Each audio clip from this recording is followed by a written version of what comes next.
It's Bill here, and here's my thoughts on the 2021 Masters and the naming of Johnny Clayton to the Premier League. All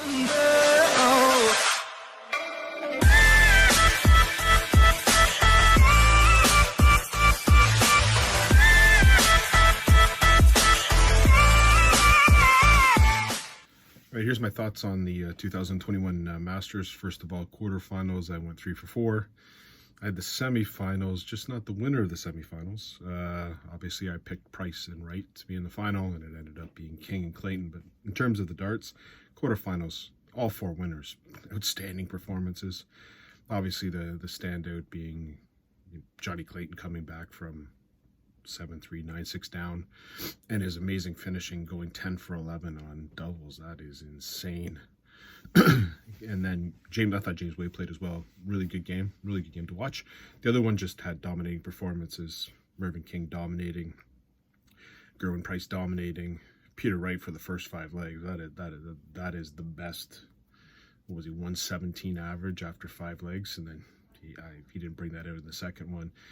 I think he would have kept going with that 117 average, but then he missed like 8 darts. It's like 6 darts at double 10, which I understand missing double 10. I do it every time, but let Chisnell in, and then I thought that affected his game because he was on an 11 darter before that and ended up winning in 19 darts, and then after that it just seemed to go down. And then into the semifinals, 2 great games. Just great games. I know Gerwin Price didn't play as well. He needed Mervyn King didn't play as well going in the semifinals, but still it was a great game to watch. With Mervyn King taking the last leg decider. And then the Wright Clayton match was another fantastic one. Break here, 2 breaks. And Johnny Clayton winning for 4 straight matches in the last leg decider against really good competition. Jose de Souza, Michael Van Gerwen, James Wade, and Peter Wright, and you win a last leg decider against all 4 of them. So first of all, I want to say Johnny Clayton must be the best ball hitter in the world because he had the darts to start the match in all 5 of the games that he played. So his bull hitting eventually is what ended up him winning the tournament, but just fantastic. Then the final, King against Clayton, and Clayton won that one 11-8. I'm not surprised that before the match, because 2 non-Premier League final or people were in the final, they would add that little caveat to it. But interesting what would happen if it was Wright versus Price and how they would handle that. And I know there's some rumors that if Raymond van Barneveld wins this tour card, he would get into the Premier League. That would have been a disgrace. That would have been awful. I don't care about TV ratings. There's got to be some kind of, well, then why don't you just throw Phil Taylor in there? If you're justifying by that, Phil Taylor's a better player than Raymond van Barneveld. Price still is today. Just didn't make sense. You don't need it. I get it, Premier League's a show, but Raymond van Barneveld, speak for a lot of dart fans, sick of him. Got a name, but he's not going to grow the sport. So just the thought process of that. So really happy that the final was Clayton and King for that reason, to make sure that Van Barneveld wasn't in it. A couple things I'd like to say about the Premier League. So now they've got the 10 players in the Premier League, and I think 9 of them are fine. I think putting Johnny Clayton in there is great, but again, I wanted them to wait till after the UK Open and Rob Cross gets 40 grand taken off, because there's no way Rob Cross is going anywhere. Here are the stats. Just throwing it out there. I know they've got rules. They say the rules top 4. Does anyone want to see Rob Cross in the Premier League? Does anyone think he's earned it this year? We're not talking about 2019, where he won the World Match Play and he won the European Championship. I get all that. What has he done in 2020? Except for lose. He doesn't deserve to be there. Let's think about if you could have added both Mervyn King and Johnny Clayton. Isn't that a better Premier League? So if you're thinking about TV, I know there's sort of rules for the Premier League. I think they come up with it as they go. They added Raymond van Barneveld 2 years ago. That was ridiculous, because he won a World Cup match because Michael Van Gerwen destroyed everyone. So he just ran that coattails. I get it. He's going to put bums in the seats in Netherlands. That's fine. I don't know if you're going to be playing in front of big stand. Maybe they can wait. To me, you wait till after the UK Open, you hope that Rob Cross gets knocked to the top 4. But if I'm the PDC, I'm having a conversation with Rob Cross saying, get your butt out of this. And just so we have facts behind this, and I'm not just speaking out of my ass, here's Rob Cross's record in his last 10 PDC games. 3 wins, 7 losses. His 3 wins are against Jason Lowe, Luke Humphreys, and Justin Pipe. Here's his 7 losses. Mervyn King, not in the Premier League, but one of the ones that was being considered. Dirk van Dijvenbode, not in the Premier League, being considered. Joe Cullen, not in the Premier League, was being considered. Like, these are people not even in the Premier League. These are people who they were thinking about putting in the Premier League. Michael Smith, not in the Premier League, was thought process was going into it. Dave Chisnell, yada yada, another one. Lisa Ashton, and William Borland. He is 3-7 against that competition. Let's go further with Rob Cross.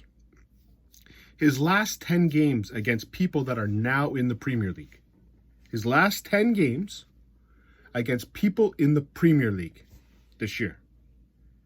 He's 2-8. I had to go back to near the beginning of the year until I found 10 games against Premier League players. I didn't have to do that for other players, I'll tell you that. 2-8. His 2 wins, Dimitri Vandenberg and Nathan Aspinall. You could make the argument that they were the ones in the worst form in the Masters. 2-8. He's got losses, 2 against, 1 against Clayton, 1 against MVG, or 2 against MVG, 1 against Wright, 1 against Durant, 1 against Gary Anderson, 1 against Gerwin Price. 2-8. He won 1 game. 1 game in the Premier League last year. Let's take a look at Mervyn King's record against the 10 players. Let's see what he did this time. He beat Glenn Durant, Premier League finalist, beat him.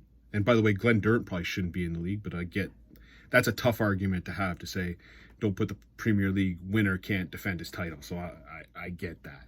But I don't think Glenn Durant on current form should be there. But you can certainly make the argument. You can't make the argument just because he's in the top 4. Like, I think this is nonsense. You rethink it. You have a conversation with Rob Cross saying, we make a lot of money. Rob, get out. Mervyn King, record in his last 10 games against Premier League opponents, people in the Premier League this year, 6-4. You're putting the 2-8 guy in there against a guy who's 6-4. He lost to Michael Van Gerwen by 1 leg in a really exciting Players' Championship final.